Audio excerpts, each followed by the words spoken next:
दोस्तों आदाब अर्ज़ है, मैं नीस अहमद खान हिंद वॉइस से आपसे मुखातब हूँ। पश्चिमी उत्तर प्रदेश की तरफ बात करता हूँ, जहाँ अभी नगरीय निकाय के चुनाव होने वाले हैं। अगले साल विधानसभा के चुनाव होने वाले हैं। अब देखना है कि विधानसभा में कौन जीत के आता है। पिछली बार तो भाजपा जीत के आई थी, लेकिन जिसको चीफ मिनिस्टर बनना था वो नहीं बना।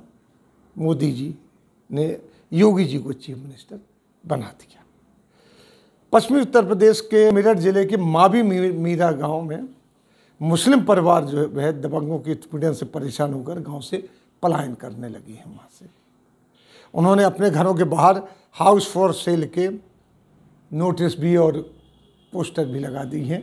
आप देख रहे हैं हमारे स्क्रीन पर उनको।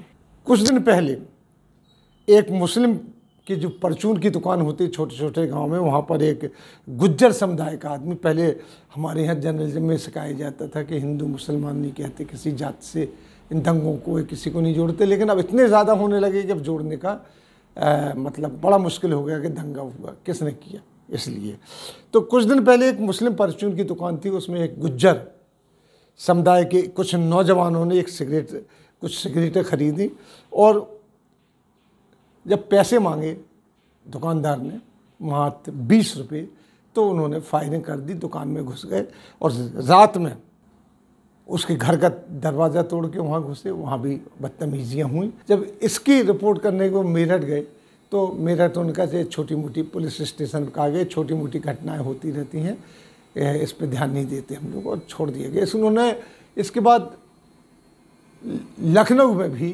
शिकायत दर्ज कराई, लेकिन अभी तक कोई उनके वो नहीं आया। जैसे मैं बता रहा था कि ये दंगा, इस किस्म की वहाँ पर टेंशन 2013 से शुरू हुआ कब्रिस्तान के मामले में।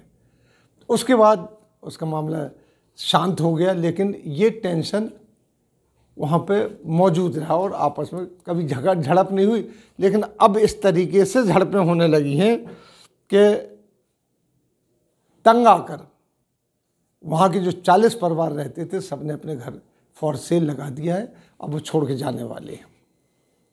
पश्चिमी उत्तर प्रदेश में पहली घटना नहीं है, इससे पहले भी होती रही हैं, जिस पर भाजपा के नेता जो हुकुम सिंह, एक मुस्लिम गैंगस्टर मुकीम काला के डर से कैराना और कांधाले से कुछ हिंदू परिवारों के गांव छोड़कर पलायन करने की बात कहते रहे हैं, जो बाद में जाके जब रिपोर्टर वहां गए कवरेज करने के लिए तो कोई बात नहीं हुई। उन्होंने सिर्फ 346 परिवारों की एक लिस्ट भी जारी की थी। ये हुकुम सिंह है जो भाजपा से सांसद भी रहे हैं। इन्होंने जब 346 लोगों की लिस्ट निकाली कि हिंदू पलायन कर रहे हैं, तो माइनॉरिटी कमीशन जो है उसने, ह्यूमन राइट्स ने उस पर संज्ञान लिया। वहाँ पर जब खोज करने के पत्रकार भी गए तो पता चला कि वहाँ से हिंदुओं ने कभी पलायन किया ही नहीं और ना होने वाला था वहाँ पर। उन्होंने इलेक्शनों में इसको पॉलिटिकल माइलेज के लिए इस्तेमाल करना चाहा, लेकिन ये फ्लॉप हो गया। हुकुम सिंह की डेथ भी हो गई। उनकी बेटी इलेक्शन लड़ने आई थी, उन्होंने भी इस मसले को उठाया, लेकिन वो आगे नहीं बढ़ पाया है। इसकी पोल उस वक्त खुली थी जब सरधने के जो एमएलए हैं संगीत सोम, उन्होंने एक जुलूस लेके निकलना चाहा था। उसके एवज में कुछ लोगों ने रोज़ यात्रा निकाली थी, जो जुलूस वालों को मना कर रहे थे कि नहीं जाना। तो उसके ऊपर खुद हुकुम सिंह और जो उस ज़माने में बीजेपी के प्रेसिडेंट थे केशव प्रसाद मौर्य, उन्होंने इसका विरोध किया था। लिहाजा ये मामला टाइम फिक्स हो गया था। लेकिन अब इसका फिर दूसरा वजह नहीं, मुसलमानों के लिए बिल्कुल क्लियर सामने आ रहा है। इसके पहले भी बीच में भी कई घटनाएं हो चुकी हैं जो दबा दी गई हैं। अगर इसको देखा जाए तो इन संगीत सोम वगैरह की जो मैं बात कर रहा था, इनकी वजह से जो दंगे हुए हैं मुजफ्फरनगर में, तो आज तक 2013 के दंगे के आज तक दंगाई के लिए 50,000 लोग सड़कों पर पड़े हुए हैं खुली जगह पे। हाँ, कुछ लोगों को मकान दिए गए हैं, कुछ लोगों को कुछ दिया गया, लेकिन अभी तक लोग बाहर पड़े हुए हैं। तो वहाँ पर जो पश्चिमी उत्तर प्रदेश में इस किस्म के नरेशन होते रहते कुछ लोग हैं। अब उनको हमारे योगी जी चाहते हैं कि इनके ऊपर से तमाम केसेस हटा लिए जाएं। अभी बड़ी चर्चा गर्म है कि उनके ऊपर से केसेस हटा लीजिए। जो हटा लेंगे वो तो उन्होंने अपने ऊपर से ख़त्म कर ली, तब भी हटा लेंगे। लेकिन ये है उत्पीड़न मुसलमानों का वहाँ पे बढ़ता चला जा रहा है लव जिहाद के नाम से। 3 तलाक के नाम से।